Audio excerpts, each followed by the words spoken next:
So this is our trip at 2019, July into Glacier National Park. The native peoples call it the backbone of the world.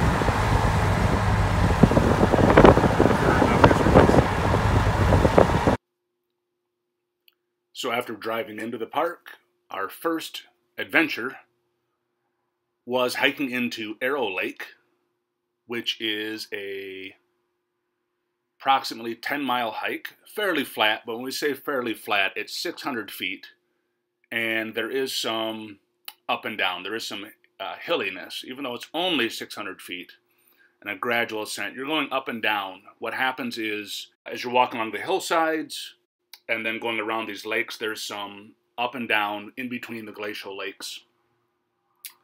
It's a very buggy, wet, in some places very dense overgrowth over the trail. You could still see the trail, but you had to be looking for it. You had to know it was right in front of you. So yeah, very rough trail. Beautiful views of the meadow initially, and some burned out areas. I'm not exactly sure when this fire was. I want to say it was 2017, but it was a very muddy, boggy, buggy, swampy hike into these two areas. So we're setting out at the head of the trail. Brett's repacking his bag for the 88th time. Thoughts, trepidations, Brett? Ready to get close encounter with some sort of crazy wild animal? Go fast. By that I mean me. Go fast and go hard. Go fast or go hard. Okay, good advice. What are we saying? About 10 miles? Yeah. Clearly pretty rough trail. Temperature is what, 50? What? Temperature's in the 50s, I would say. Yeah, 50s.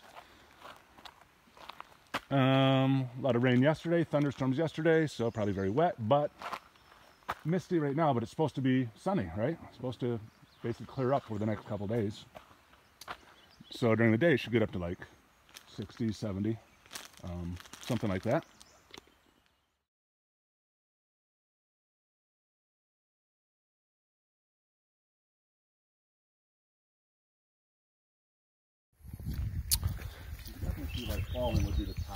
We have started our journey to Arrow Lake, approximately 10 miles.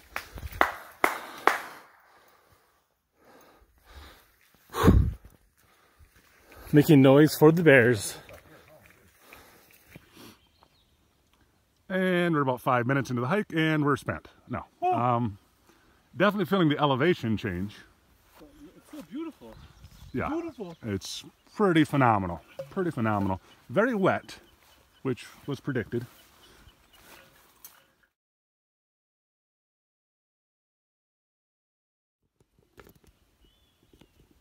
So we're about 2 to 3 miles in. I mean, not a super rough trail, but definitely rough, like pretty narrow. Passing through this burnout area, and this peak I should know, but I don't remember what this peak is over here to our left. No, I don't remember. Check it out. It's definitely something significant. I don't remember. Well, yeah, this is all burned out, right? There was a couple different fires. Like one was like 3 years ago? 4 years ago? well, some of the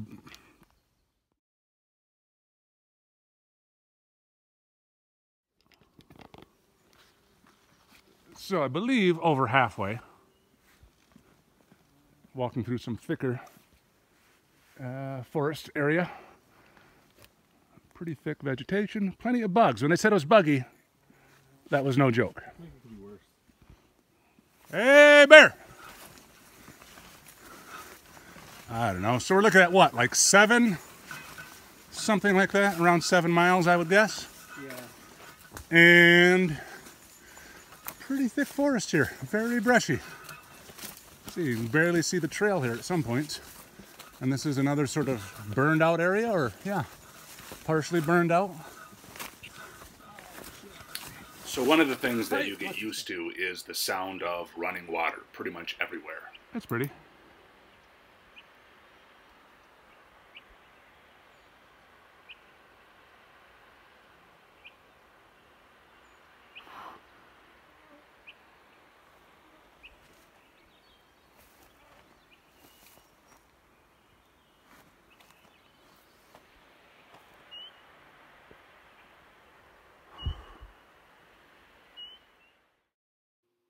This is actually Arrow Lake, the first larger lake.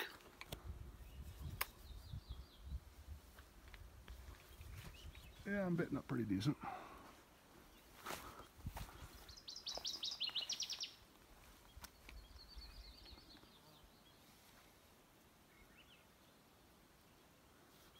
They weren't kidding about the bugs.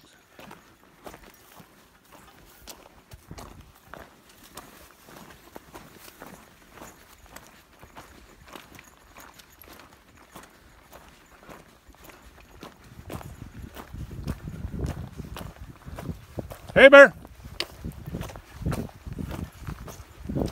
Hey, Bear! Several log jams, especially at the beginning of lakes or in between lakes. The snow builds up and then just snaps all these pine trees or Is that just tree after tree piled up there? conifers, and they end up going down into the water.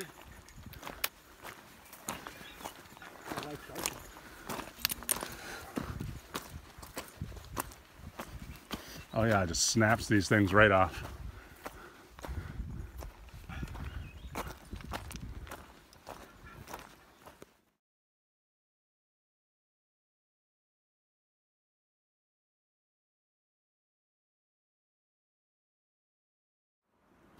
Huh. Oh. So yeah, it's a 10-mile hike, and it's not easy. This is Arrow Lake, a beautiful spot. It actually gets beautiful. Just the way the light changes over the course of the day is something special.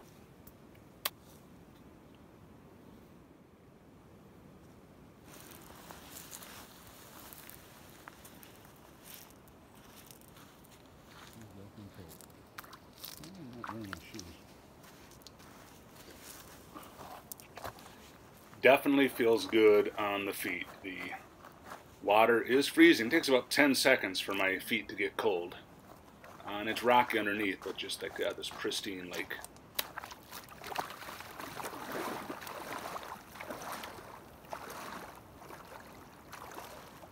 I think I read somewhere like Lake McDonald is 472 feet deep. Wow. Holy cow, is that cool.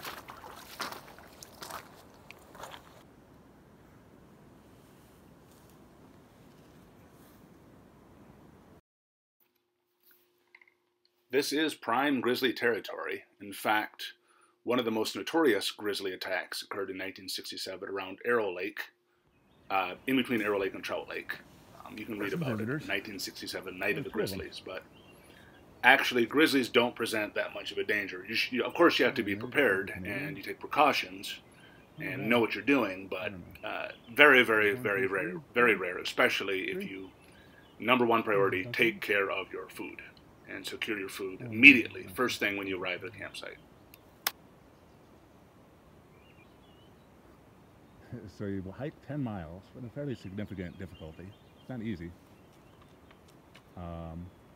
Just to have this place to yourself. Not a bad deal.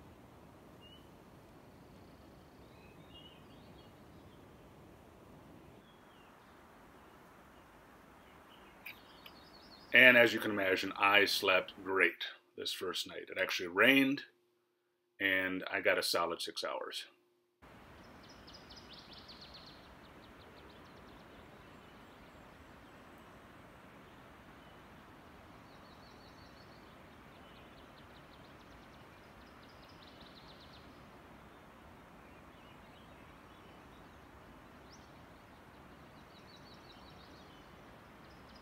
Hey, Bear.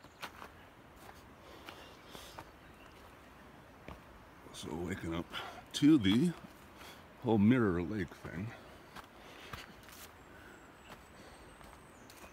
It's not too bad, actually. Way better than the Grand Canyon.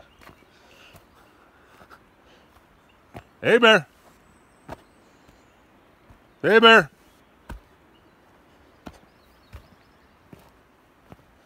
Hey, Bear!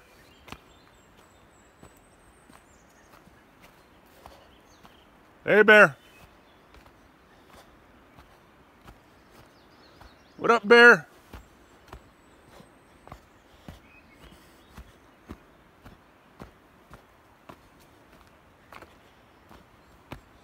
Looking out on this stinking lake here. Hey, Bear! Hey, Bear!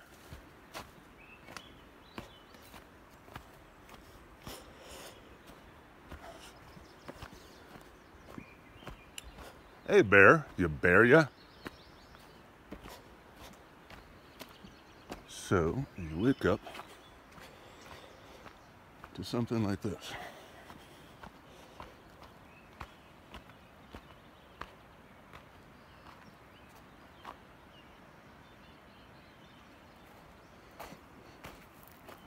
Feeling the darkness.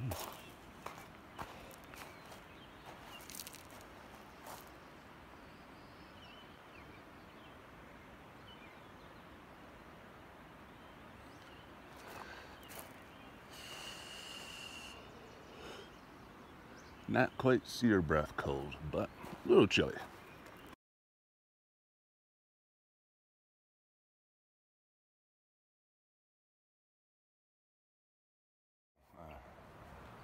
A journal. So we're eating breakfast. This is our view. The tent survived the rain, which was nice. It was not supposed to rain, but as predicted, the weather is unpredictable. It's nice how they can cover themselves both ways. It's supposed to be clear skies, but the weather in Glacier is very unpredictable. So let us predict that it will be very unpredictable. What is the point of a weather report then? But it's a good spot. And I slept just about as good as I've slept on a camping trip. Definitely better than the Grand Canyon. I got at least good, I don't know, 5 or 6 hours, which is about my normal amount.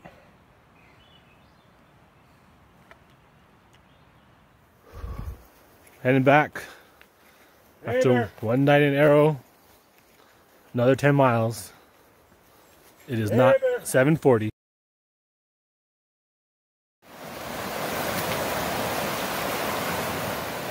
One of the things, we had to cross a ford, both going to and from, kind of in between Trout Lake and Arrow Lake. So it was one of those things we knew we were kind of close. As you can see, the water's moving fairly quickly, about knee deep. And, you know, not super dangerous, but if I slipped and fell, you know, something was going to catch me, but you could see how it could be potentially dangerous. The number one cause of death in Glacier is drowning. And this spot isn't super dangerous, but you could see how it could happen.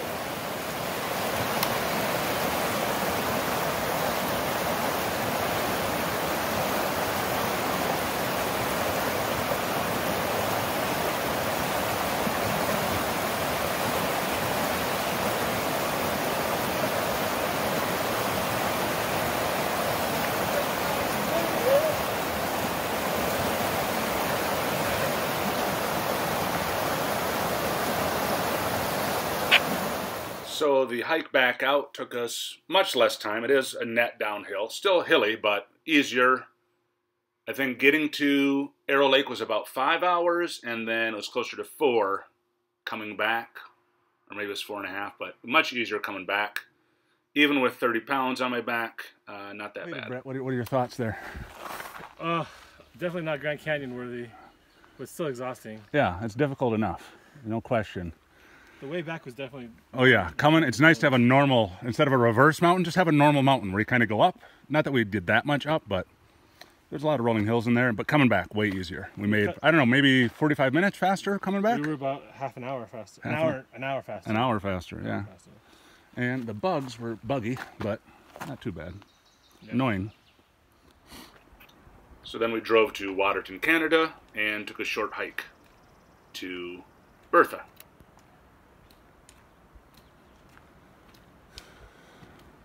Good? No. So we drove into Canada, and Waterton is more resorty, kind of. Very diverse area, lots of a diverse group of visitors. And the hike we went on, actually there's kind of a light hike, which is about, I want to say 600 feet up to like a waterfall. As I say, there's always running water. There's a billion waterfalls. So lots of families, and then another 1,000 feet up to the campsite. So this is after walking 10 miles over the course of the morning, driving into Canada, eating a good breakfast, and then hiking about, not a super long hike, but you're talking 1,600 feet of elevation after having already walked 10 miles earlier in the morning. Oh my God. So we're heading toward Bertha Lake in Waterton, Canada, part of the Glacier Waterton International Peace Park. We hiked back from Arrow Lake this morning. That took about, I don't know, 4 hours, 4.5 hours, something like that. Still 10 miles. And then we drove about 2 hours, 2.5 hours to Canada. Had some lunch/dinner.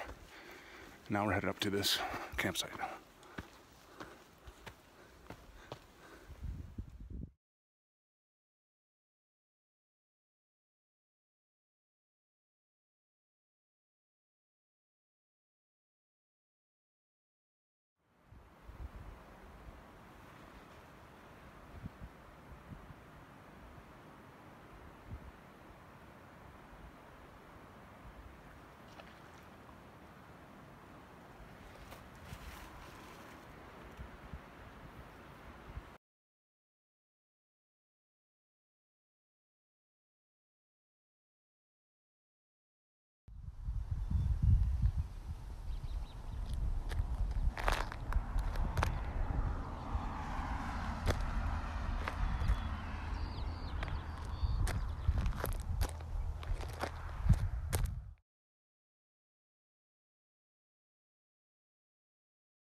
This is Bertha Lake. We're leaving now.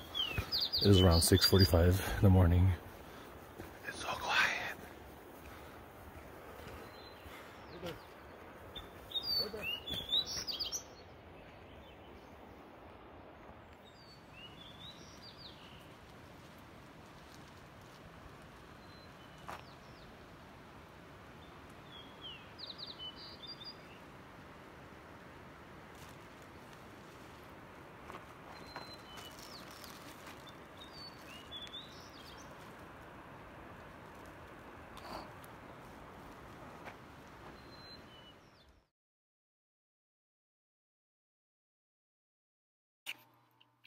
So after 2 days and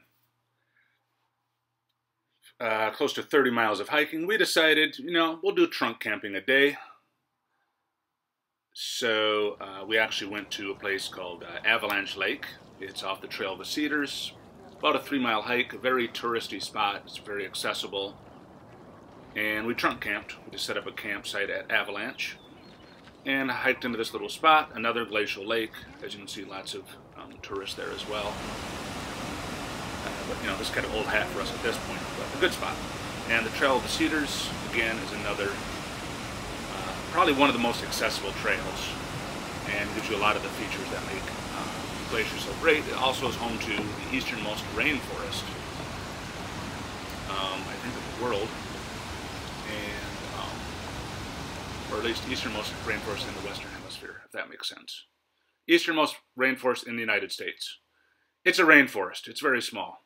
I don't have all my facts straight, but a beautiful spot.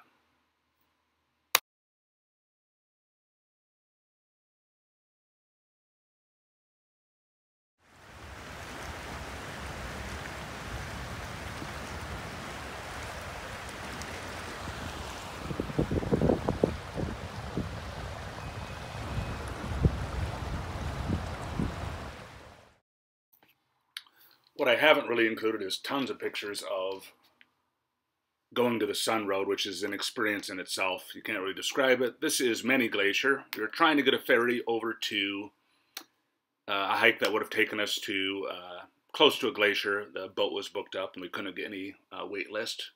So we just took lots of pictures along going to the Sun Road. Again, these are very famous peaks. It's kind of impossible to, you know, capture really in a picture. We did our best. We did see a couple of grizzlies along the way. Didn't get any pictures of them. One passed right in front of my vehicle. Couldn't get a picture of them. And then we saw one on a mountainside. But yeah, these are all vistas along going to the sun, standard tourist spots.